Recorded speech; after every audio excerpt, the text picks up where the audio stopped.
Komið sæl og verið velkomin ágætu áhorfendur Hringbrautar í sjónvarp Víkurfrétta. Þetta þátturinn Suðurnesja Magasín. Við komum alla jafna víða við í fjölbreyttu mannlífi á Suðurnesjum. Á því engin undantekning að þessu sinni. Í þættunum tökum við hús á menningarverðlaunahafa Reykjanesbæjar, Arnóru B. Vilbergssyni, en hann hefur verið ábyrgandi í tónlistarlífinu hér suður með sjó, stýrir nokkrum kórum og hefur stjórnað tónlistarverkefnum.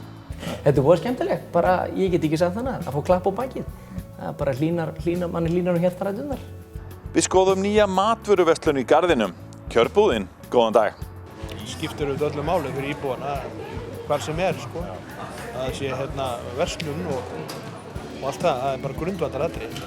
Við heyrum margverðlaunað læsiverkefni leikskólans Holts í Njarðvík. Oft erum við að vinna alveg á kafi ofan í læsi, en börnin áttar sig ekki endilega á því að við séum að kenna læsi.